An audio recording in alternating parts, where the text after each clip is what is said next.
Food that causes cancer. Hi, I'm doctor Priyanka, surgical oncologist.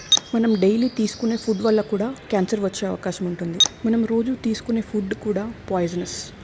అది కరెక్ట్గా తీసుకుంటే మన హెల్త్కి ఎంత బెనిఫిట్ అవుతుందో, అదే రాంగ్గా తీసుకుంటే మనకు అంత నష్టం కలగచేస్తుంది.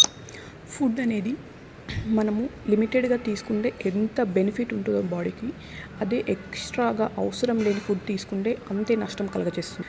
Red meat, refined oils, excess fat, fried food ఇవన్నీ తీసుకోవడం వల్ల, అండ్ లెస్ ఫైబర్, వెజిటేబుల్స్, ఆకుకూరలు లాంటివి తక్కువ తీసుకోవడం, వీటి వల్ల మనకు క్యాన్సర్ వచ్చే అవకాశం ఉంటుంది. And one more thing, physical activity. మనము ఫుడ్ ఎంత తీసుకున్నా కూడా దానికి తగ్గట్టుగా ఫిజికల్ యాక్టివిటీ ఉంటే మనము క్యాన్సర్ని అవాయిడ్ చేయగలుగుతాం. Read the caption for more information.